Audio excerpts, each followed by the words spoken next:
So my name is Mike Hoffman, and I live in New York City. And I came out I grew up in New Jersey, and went to public school, and was like a little bit of the unpopular kid in public school.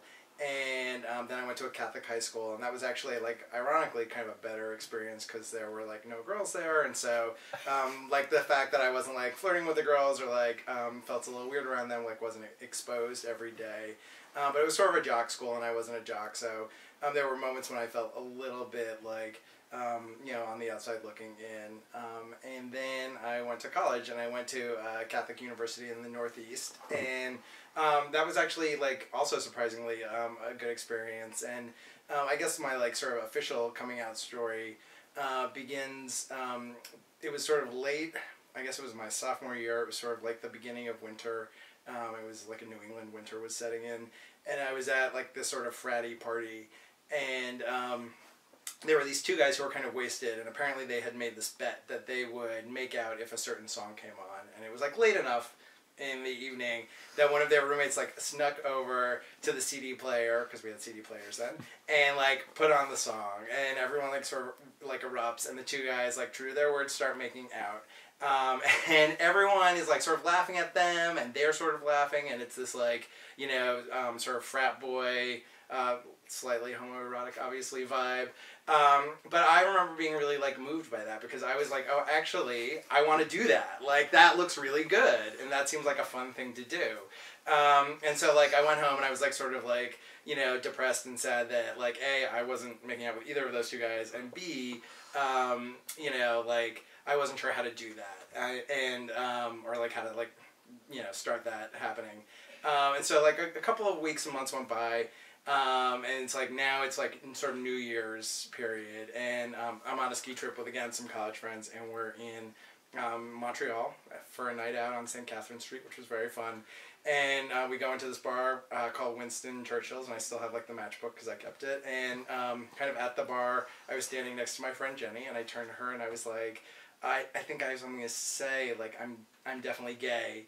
And I said something right after that, and I forget exactly what it was, but it was I hope you're not mad, or something sort of self-defeating. And I remember she burst into a big smile, and she said, of course not, I would love you if you were purple, which I always thought was such a weird phrase, but that's what came out of her mouth. And she immediately bought me some shots, and we did shots, and that was very friendly. And then a little more time goes by after this, and I start telling some other people, mostly girls, at school, and I was kind of terrified of telling my roommates, but then it turned out all the girls told all of my roommates, and they knew for a really long time, so that was a little bit I shouldn't have been so worried about it. Then in work, I'm a journalist, I work at GQ now, and through my work career it's been sort of very funny of every time you go to a new place, sort of coming out again. And my first job was actually as a financial journalist, and I walked into the lunchroom one day, and everyone was sort of quiet and looking at me, and I was oh, everyone seems weird, I don't know what this is about. And then later on someone came to my office and was just so you know, the other guy just outed you to everyone. And I was okay, but actually that's fine. I'm glad that we checked that off.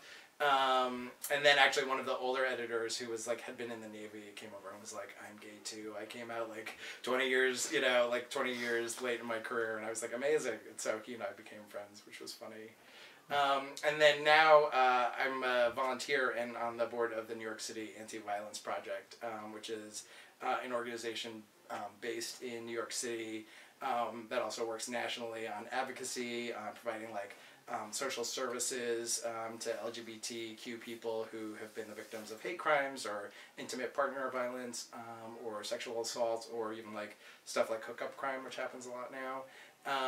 And that's really rewarding work, and it's always interesting to see the very young, gay people who come into the doors of AVP, and sometimes in kind of dire, circumstances, but they're really proud, and that's something that when I was a teenager or young adult, there was much less visibility for gay people.